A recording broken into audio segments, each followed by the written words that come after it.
சேனலை சப்ஸ்கிரைப் பண்ணிக்கோங்க. இந்த வீடியோ பிடிச்சா லைக் பண்ணுங்க, கமெண்ட் பண்ணுங்க, ஷேர் பண்ணுங்க. அண்ட் உங்களுக்கு முருகன் பிடிக்குமா இல்ல பிள்ளையார் பிடிக்குமா அப்படிங்கறதையும் கமெண்ட்ல மறக்காம கமெண்ட் பண்ணிருங்க. இன் கேஸ் உங்களுக்கு முருகனை பிடிக்கும் அப்படின்னா அது ஏன்னு சொல்லுங்க, இல்ல பிள்ளையாரை தான் பிடிக்கும் அப்படின்னா அதுவும் ஏன்னு சொல்லிருங்க. அண்ட் இன்னைக்கு நம்ம வீடியோல என்ன பார்க்க போறோம் அப்படின்னா, இந்த 1 வீக் வந்து முருகனுக்கு ரொம்ப ஸ்பெஷலான டே.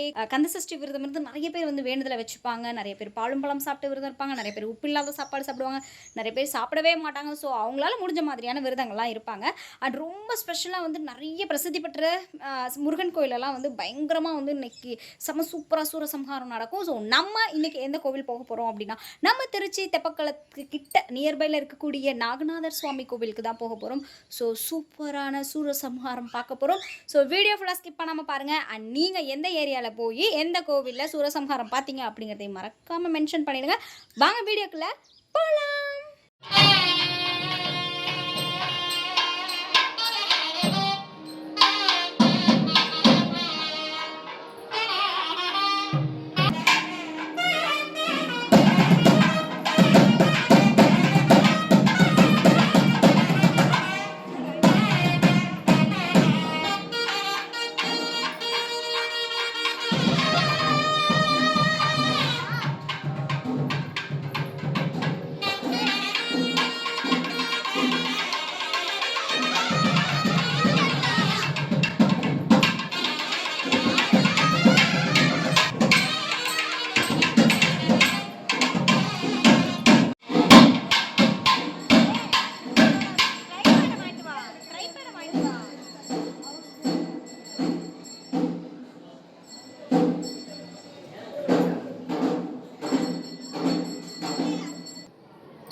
நாகநாதர் சுவாமி திருக்கோவிலில் தான் நம்ம வந்து சூரசம்ஹாரம் பார்க்க போகிறோம். இந்த கோவிலில் வந்து ஃபஸ்ட்டு உள்ள அலங்காரம் பண்ணி வச்சிடுறாங்க. முருகனை அலங்காரம் பண்ணி வச்சுட்டு ஆப்போசிட்டில் பார்த்தீங்கன்னா அந்த தலை வந்து வேலில் குத்தி எடுப்பாங்க. அந்த அசுரனோட தலையை வேலில் குத்தி எடுப்பாங்க. ஸோ அதுக்கான அலங்காரங்கள் நேருக்கு நேராக ஆப்போசிட்டில் 2 பேரும் இருக்க மாதிரி அந்த சன்னதியில் வச்சு ஃபஸ்ட்டு இந்த தீபாரதனெல்லாம் காமிச்சிடுறாங்க. அதுக்கப்புறம் தான் வந்து வீதி உலா வருவாங்க. சஷ்டி விரதத்தோட 6வது நாள். இந்த 6வது நாளில் தான் பார்த்தீங்கன்னா இந்த சூரசம்ஹாரம் அப்படிங்கிற ஒரு நிகழ்வு நடக்குது.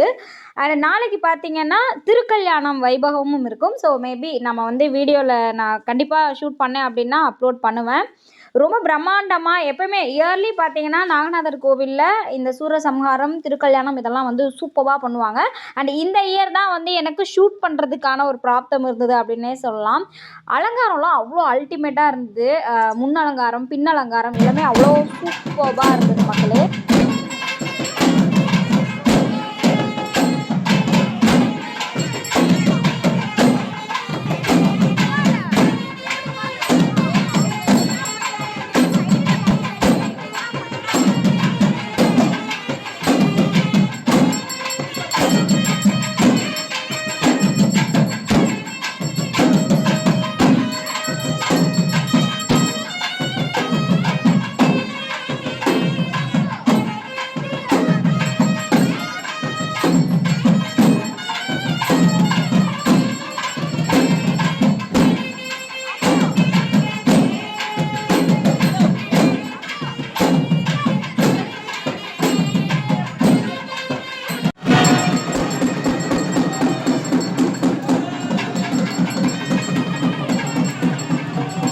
சூரபத்மன் என்ற அசுரனை முருகன் வதம் செய்த கதை சூரசம்ஹார வரலாறாகும்.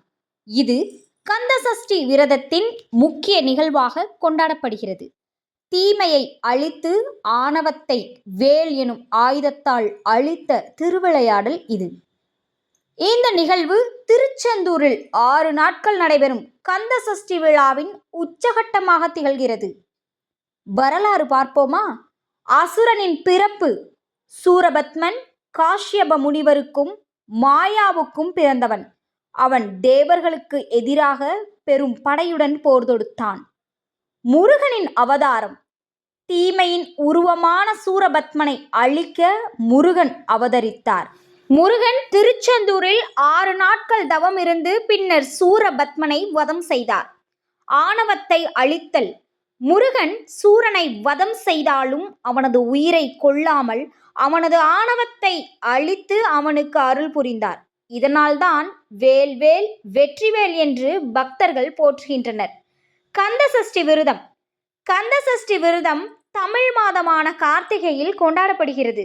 இதன் சிறப்பு, இந்த விரதம் 6 நாட்கள் நடைபெறும். இது முருகக் கடவுளை போற்றுவதற்கும் தீமையை வெல்வதற்கும் உரிய புனிதமான காலம். திருவிழா. கந்தசஷ்டி விரதத்தின் இறுதி நாளில் சூரசம்ஹாரம் நடைபெறுகிறது. படைக்கும் கடவுளான பிரம்மாவிற்கு தட்சன், காசிபன் என்ற 2 புதல்வர்கள் உண்டு. இவர்களுள் தட்சன் சிவனை நோக்கி தவம் புரிந்து பல வரங்களை பெற்று சிவபிரானுக்கே மாமனாராகியும் அகந்தை காரணமாக இறுதியில் சிவனால் உருவாக்கப்பட்ட வீரபத்திரரால் கொல்லப்பட்டான். தட்சனே அடுத்த பிறவியில் சூரபத்மனாகவும் பிறந்தான். தட்சனின் மகள் பார்வதி, பார்வதியின் மகன் முருகன். இதன்படி பார்த்தால் முருகனுக்கு சூரபத்மன் தாத்தா உறவு வருகிறது என்ற கருத்தும் உள்ளது. அடுத்து காசிபனும் கடும் தவம் புரிந்து சிவனிடம் பல வரங்களை பெற்றான். ஒரு நாள் அசுரகுரு சுக்கிரனால் ஏவப்பட்ட மாயை எனும் பெண்ணின் அழகில் மயங்கி தான் பெற்ற தவ வலிமையை இழந்தான். இதைத் தொடர்ந்து காசிபனும் மாயை எனும் அசுர பெண்ணும் 1ஆம் சாமத்தில் மனித உருவத்தில் இணைந்து மனித தலையுடைய சூரபத்மனும், 2ஆம் சாமத்தில் சிங்க உருவில் இருவரும் இணைந்து சிங்க முகமுடைய சிங்கனும், 3ஆம் சாமத்தில் யானை உருவில் இணைந்து யானை முகமுடைய தாரகனும், 4ஆம் சாமத்தில் ஆட்டுருவத்தில் இணைந்து ஆட்டு தலையுடைய அஜமுகி என்னும் அசுரபெண்ணும் பிறந்தனர். மாயை காரணமாக தோன்றிய இந்த 4 பேரும் ஆணவ மிகுதியால் மிதந்தனர். காஷ்யபர் தன் பிள்ளைகளிடம், குழந்தைகளே, வடதிசை நோக்கி சென்று சிவபெருமானை நோக்கி தவம் செய்யுங்கள், வேண்டிய வரங்களை பெற்று வாழுங்கள் என்று உபதேசம் செய்தார். இவர்கள் கடும் தவமிருந்து சிவபெருமானிடம் பல வரங்களை பெற்றனர். இவர்களுள் சூரபத்மன் சிவனை நோக்கி கடும் தவம் புரிந்து 108 யுகம் உயிர் வாழவும் 1008 அண்டம் அரசாளவும் இந்திரன் ஞாலம் எனும் தேரையும் வரமாக பெற்றான். மேலும் தனக்கு சாகாவரம் வேண்டும் என சூரபத்மன் சிவனிடம் கேட்டான். பிறந்தவன் மடிந்தே தீர வேண்டும் என்ற சிவன் எந்த வகையில் அவனுக்கு அழிவு வர வேண்டும் என கேட்டார். சூரபத்மன் புத்திசாலித்தனமாக, ஒரு பெண்ணின் வயிற்றில் பிறக்காத பிள்ளையால் தான் எனக்கு அழிவு வர வேண்டும் என்று கேட்டான். பெண்கள் இல்லாமல் வேறு யாரால் ஜீவர்களை உற்பத்தி செய்ய முடியும் என்பது அவனது கணக்கு. முருகா. வேல்வேல் முருகா, வெற்றிவேல் முருகா. சூரசம்ஹாரத்தை காண அனைவரும் தயார்.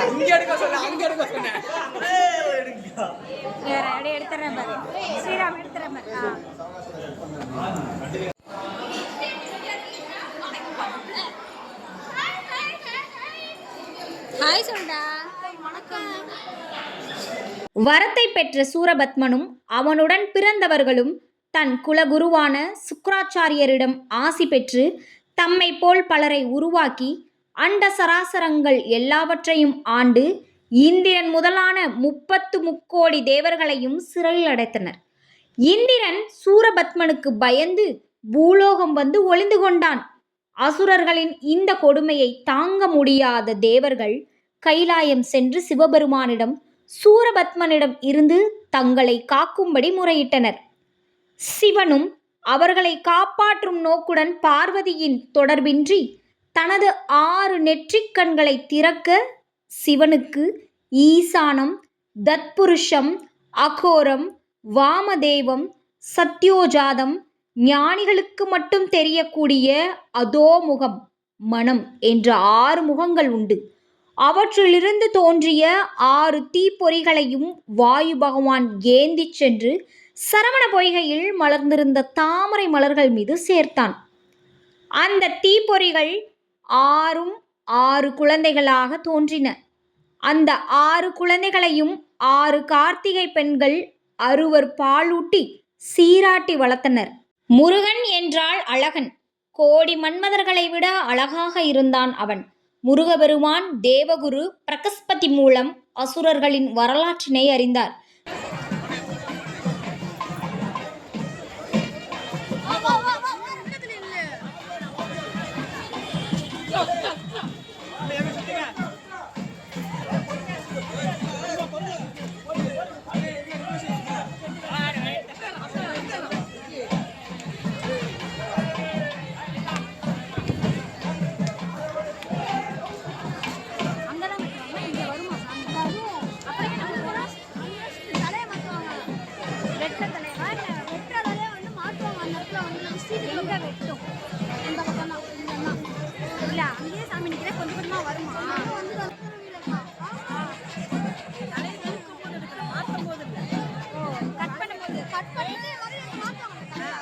திருகரத்தில் வேலேந்தி கொண்டு முருகபெருமான், இந்திராதி தேவர்களே, நீங்கள் அசுரர்களுக்கு சிறிதும் அஞ்ச தேவையில்லை.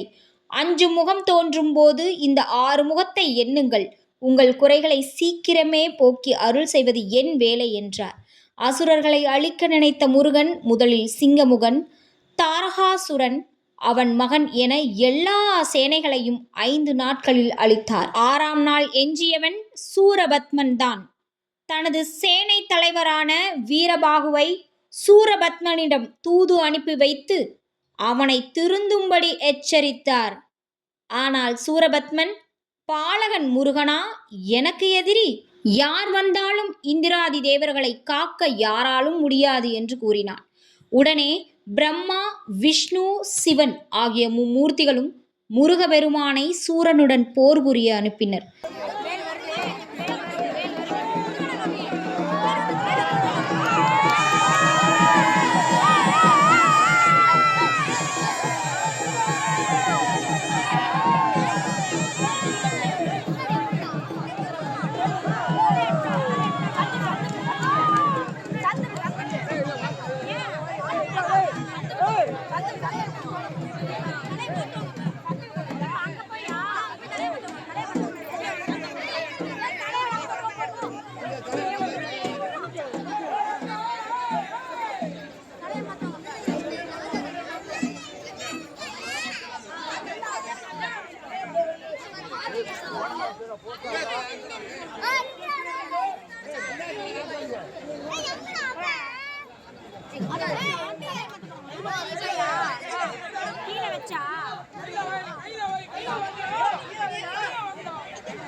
ஆக்சுவலி இந்த சூரசம்ஹாரம் வந்து பயங்கர ஒரு க்ரௌடில் செம்ம சூப்பராக வேறு வேறு வித்தியாசமான இத்தனை வருஷம் இருக்குது. இந்த வருஷம் தான் ஃபஸ்ட் டைம் பார்க்குறேன். கண்டிப்பாக இந்த வீடியோ பார்க்க பிடிச்சிருக்கோம்.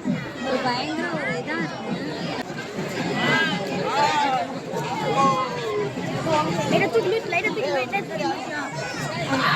அவ்வளோ சூப்பர் வந்துருச்சுமா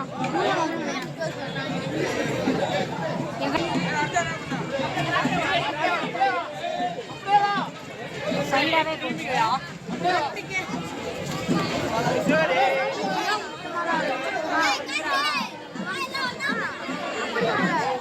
கலர் கிடையாது உருவமே.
நான் தான் உன்னை காட்டு எழுந்தேன்ல.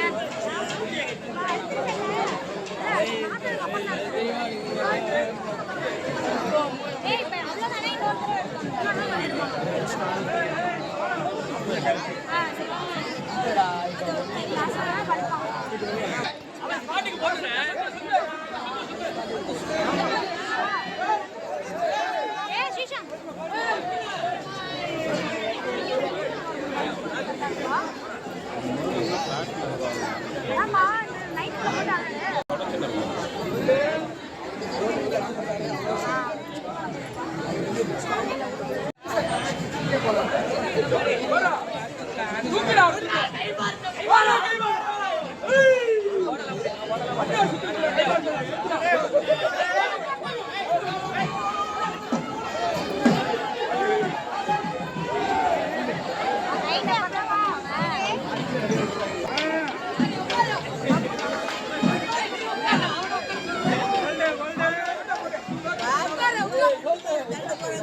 டே வீடியோ எடுக்கிறேன்.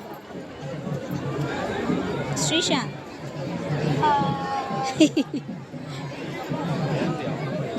உங்களே அப்படியே சேர்க்குறேன். ஏன் என் குழந்தை அழகுல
வீர